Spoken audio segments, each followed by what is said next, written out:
this mic while our next artist is coming up. Jay, you want to come up and say a couple words?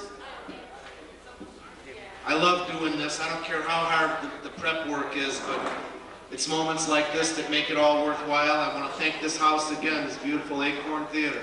Jay Statzer.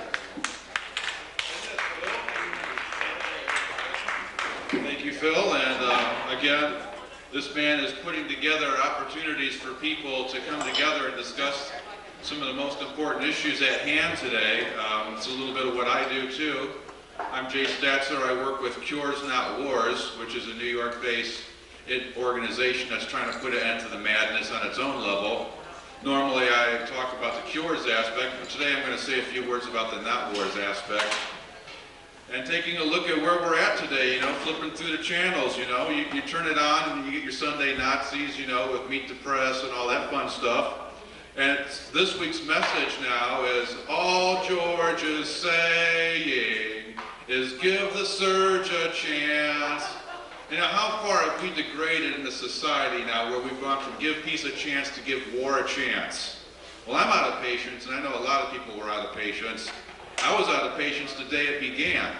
The day the ground war started, I was that crazy guy in Buchanan, Michigan, who spray painted in 1-foot-tall black letters across the front of his house, God forgive America, and prophesied into the pages of the South Bend Tribune that we would not find weapons of mass destruction there, and that we would also find that the war is going to reveal its true nature. Now, we saw the video. We follow the money now. We understand now why George doesn't want a timeline that doesn't line up with the length of the contracts that Halliburton has. And then maybe that's a timeline that he's really following, this battle of Evermore that we have going on. And it's the whole concept of the war on terror. The war on terror is basically this, people. When you look at the last few dictators we've had to send our troops to fight, we have Osama bin Laden, we have Saddam Hussein, and before, if anyone still remembers, Manuel Noriega. These were all people who were contract employees of the CIA. So these wars aren't about setting people free and nation building, they're about destroying the evidence of CIA and corporate wrongdoing throughout the world. And as long as they've got their puppets, we're now obligated to go out and fight these wars to take care of these puppets that they put there in the first place. So when I see the show saying, well, 9/11 conspiracies and the Pentagon was really a bunker-busting missile and not a plane, I just say, well, even if none of that's true, these are all people that the Bush family worked with and that the CIA and the company worked with. So already there's an involvement. Already we have created our own enemy, or they have created our own enemies in our name. But we now see that thanks to the Democratic victories, which could have been a little nicer, a little bigger victories, but we see now the method for stopping a war in America. And that method is to pull the purse strings. And when the war pigs want to say you're not supporting the troops, we see right now by following the money that they're the ones not supporting the troops. When you say we're going to cut off the funding, that money's not going to the troops, it's going to the contractors. So that's even better a reason for Congress to close the purse than taking the troops out of the battlefield, because the sad reality, and it's something we as progressives have to tell the rest of the country, is we have a president who cares so little about our country that even if Congress pulls every last dime out of that war, he will insist that our troops stay there with no funding, no equipment, no training, on stop-loss programs until, again, the Halliburton contracts are fulfilled. And, we've been protesting this war for a long time now. We've seen some of the biggest mass gatherings in America, that, at least as far as they've been able to count heads on.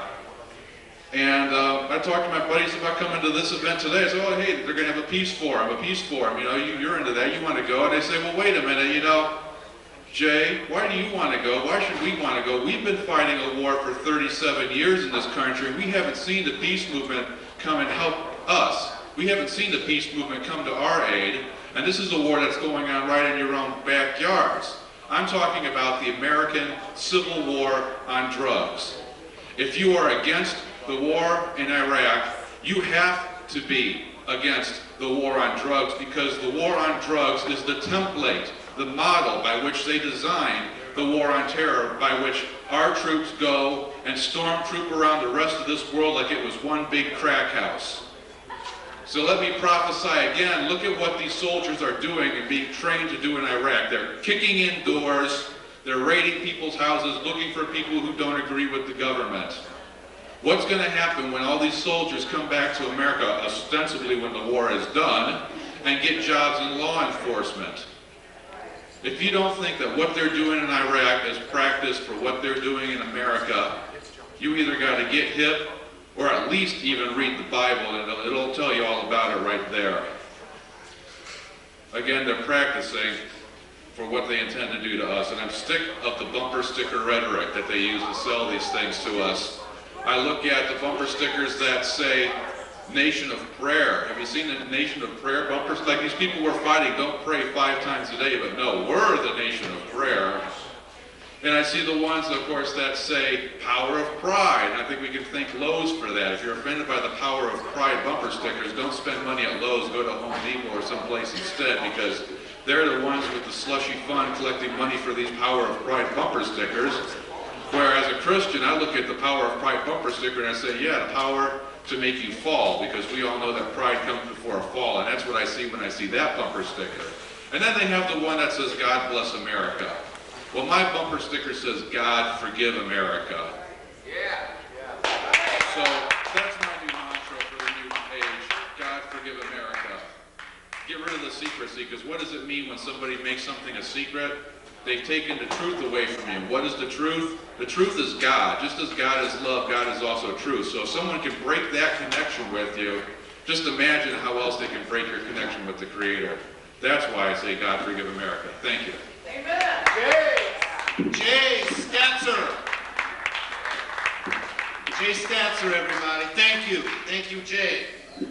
I love that stuff. Okay, everybody. This is our prize package tonight. Beverly Hahn has come from Stevensville, Michigan to entertain our hungry hearts with her songs of love, consciousness, harmony, and redemption for every last one of us. And maybe I won't do those tonight. This woman was made to hold a guitar, and she sure does it ably. Thank you for coming, Bev. Bev Hahn. Thank you. Well, you know, all day long I went through my, normally my name is Bev Hahn, I play with the Art Gompers band, and I play in the Bluegrass Swing group.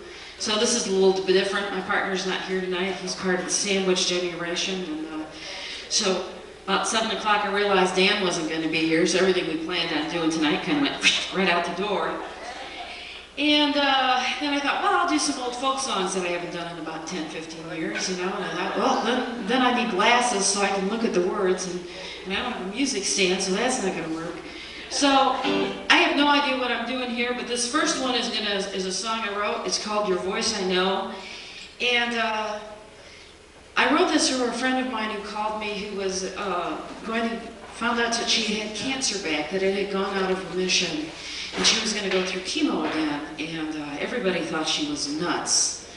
And so I wrote this song for Tina, but then after I wrote it, I realized I was kind of writing it for myself, and for a lot of people I know who choose a path that everybody thinks you're kind of nuts for choosing it. And believe me, if you've been a musician as long as I've been a musician, I have encountered a lot of people who think I'm nuts for having, you know, chosen to be a musician. So, and I'm sure there's a couple people who think Philip's a little bit nuts for choosing to put something together when he talked about doing this. So this is my, I don't know, what do you want to call it, strength song for people who take those challenges.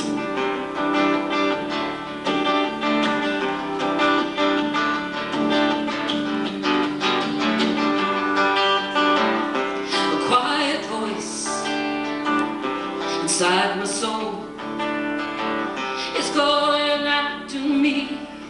Your voice I know, quiet voice inside my soul, it's calling out to me. Your voice I know. Do I have the strength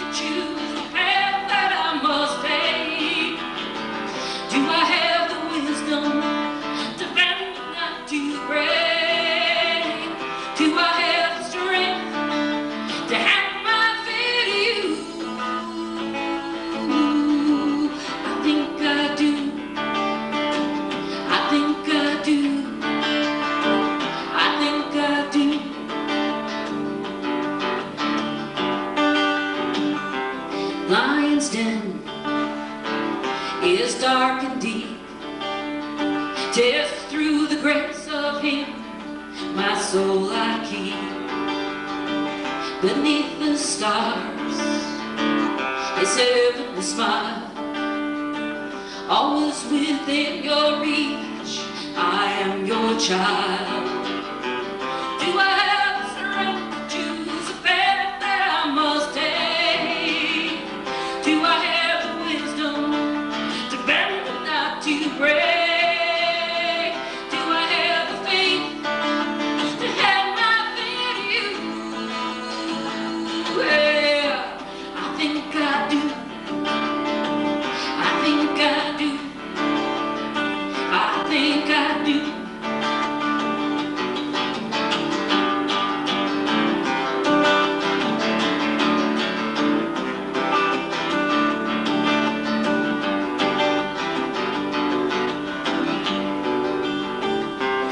Your doubts, your questions too, they come as no surprise. I have them too.